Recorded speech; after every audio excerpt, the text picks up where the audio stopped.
Sabe, é curioso parar para pensar que cada vez que a gente fala eu, nós, ou até um simples mas, a gente está, na verdade, contando um segredo? Pois é, as palavras que escolhemos, muitas vezes sem nem perceber, funcionam como um mapa direto para nossa mente, revelando não só o que estamos pensando, mas até o nosso estado de saúde. Então, a pergunta que fica é essa, né? O que será que as nossas palavras dizem sobre nós?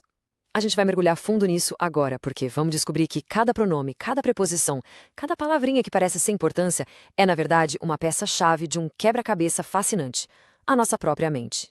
Essa frase resume perfeitamente a nossa análise de hoje. A linguagem é como um espelho da alma. E a ciência, hoje em dia, consegue olhar para esse espelho com uma precisão impressionante, transformando a nossa fala e a nossa escrita em dados que revelam o nosso mundo interior.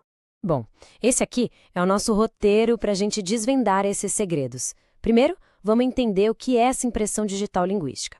Depois, vamos decodificar a ciência por trás disso e, por fim, ver o que tudo isso revela sobre a nossa mente, nossas relações e até o nosso bem-estar. Vamos lá. Ok, vamos começar. A ideia central aqui é simples, mas ao mesmo tempo muito poderosa.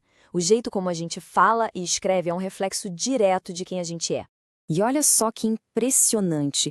Estudos já mostraram que meses antes de alguém receber um diagnóstico de depressão, por exemplo, a forma como essa pessoa escreve ou fala já começa a mudar.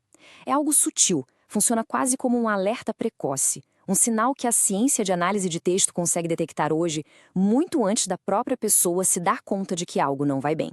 Mas como é que os cientistas conseguem fazer isso? Como é que eles transformam palavras em dados psicológicos? Bom, a resposta está em ferramentas de computação que são incrivelmente sofisticadas. Essa aqui é a ferramenta principal, o nome dela é LIWC. Pensa nela como se fosse um scanner.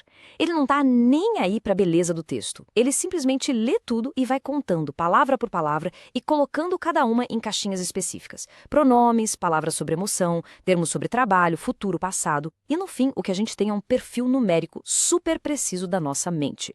Agora, aqui a coisa fica muito interessante. Tem uma distinção crucial que essa ferramenta faz. De um lado, as palavras de conteúdo, substantivos, verbos, elas nos dizem o que estamos pensando.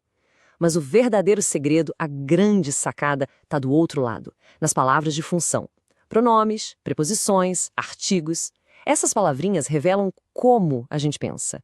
E como a gente usa elas de forma quase totalmente inconsciente, elas são muito mais reveladoras do nosso estado psicológico. E é importante dizer que toda essa análise é possível graças a uma área da inteligência artificial chamada processamento de linguagem natural, ou PLN. O fascinante é que essa tecnologia de ponta está agora provando cientificamente muitas das intuições que uma outra área, a programação neurolinguística, que curiosamente também tem a sigla PNL, já explorava há décadas. Basicamente, a gente está vendo a tecnologia validar a psicologia. Certo, com essa base científica toda, vamos começar a abrir as primeiras janelas para a nossa mente e ver como o nosso mundo interno se manifesta nas palavras que usamos. Olha que legal, a análise de texto consegue identificar o nosso sistema representacional preferido, ou seja, como a gente processa o mundo aqui dentro. Pessoas mais visuais tendem a usar mais palavras como ver, olhar, imagem. Já as auditivas usam mais ouvir, som, e as sinestésicas, sentir, tocar.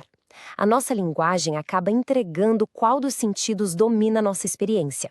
Agora, vamos sair um pouco do nosso mundo interno para ver como a linguagem molda as nossas interações com os outros. Aquela conexão humana, sabe? O famoso rapport, ele tem uma base linguística que dá para medir cientificamente.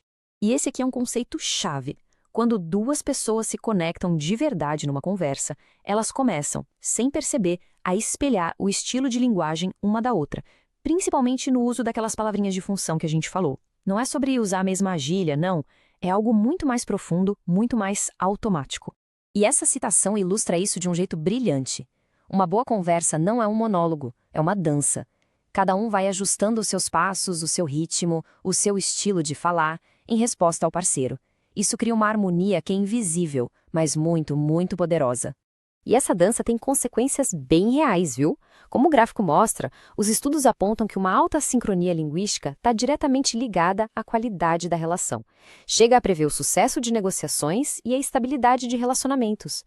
Por outro lado, a baixa sincronia já é um forte indicador de conflito, de desconfiança. É que inconscientemente nosso cérebro lê essa harmonia como um sinal claro de que estamos na mesma sintonia. Para fechar, vamos ver como a linguagem funciona como uma bússola, sabe?